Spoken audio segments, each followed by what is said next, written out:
So Ben Shapiro, who's the favorite commentator among current cool conservative kids who are all hippio, never let me say that again, has had some really weird opinions in the past.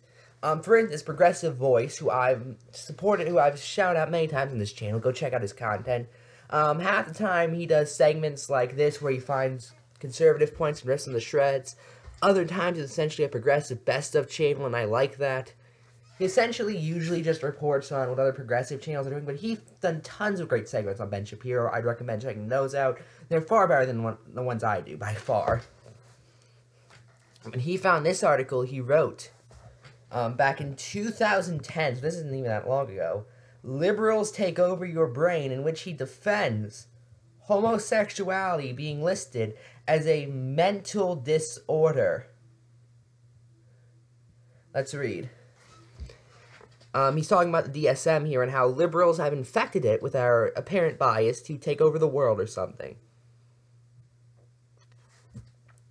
Back in 1974, for example, the DSM removed homosexuality from its list of mental disorders. There was no actual scientific reason to do so. The fact that it's only really a disorder when it interferes with your life, which homosexuality typically does not do. Homosexual men still have higher rates of suicide and depression than heterosexuals. Homosexual women still have higher rates of substance abuse. Homosexuals are statistically deviant. I love that so much, by the way. Just the way he phrases that. A crucial issue when discussing normality in any statistical sense, and homosexuals are definitionally incapable of natural reproduction, but due to group influence, homosexuality was out. Okay, now first off, all the things he listed there, all but one, and that one is, actually all but two, statistically deviant. He probably means promiscuous, which in that case, that's simply because men are more likely to be promiscuous than women. It's really just that simple. His point about them not being able to reproduce is obviously true. And I guess I can't really argue with him on that one. I don't think it matters in the long run, but okay. And as for his other 3 points, that being about suicide, depression, and substance abuse rates, well, did it ever consider to you that maybe it's people like homophobes who contribute to that? I mean, what do these people think causes things like substance abuse? Miserable lives. And if your family is, say, rejecting you, which was a big thing, especially in 1974, especially really up until the 2000s, or maybe the 90s, it's kind of started in the 90s, then yeah, those people ended up turning to crack because of people like, I'm not going to say like Ben Shapiro, but certainly like quite a few of his allies. The DSM then replaced homosexuality with ego-dystonic homosexuality, which they defined as a persistent lack of heterosexual arousal and distress from homosexual arousal. Oh, okay, I guess that's a bit more fair. That wasn't good enough either, and in 1986, the DSM dumped it completely. What of the countless thousands who wish they could be treated for homosexuality?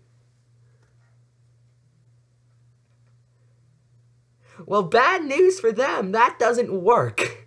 We've been trying that for years, Ben. It doesn't work. You can't be treated for being gay. That's simply not how it works. And as for those who want to go to these scam artists, they still can. We never placed a law banning it. Okay? If you wanted to go to one, you still theoretically could. I don't recommend doing so, to be clear. But you are theoretically able to. And even then, there were still books written on the subject you could buy today as far back as the 1920s. Or actually, probably even farther back than that. They don't matter since the gay movement says that anyone with homosexual feelings should learn to be happy with those feelings.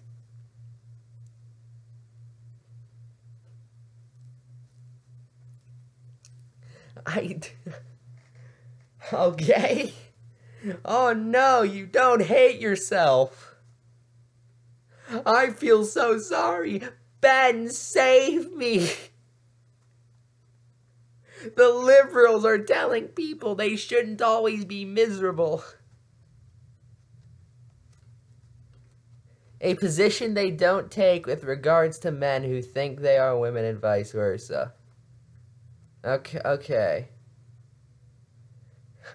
So that was Ben Shapiro defending homosexuality being listed as a mental disorder. He's the type of man who is still probably angry that we changed AIDS from its original name, which was GRID, which instead of saying, I forget what AIDS stands for now, but essentially the first two letters used to be gay-related. I bet you Ben Shapiro is angry about that one, too.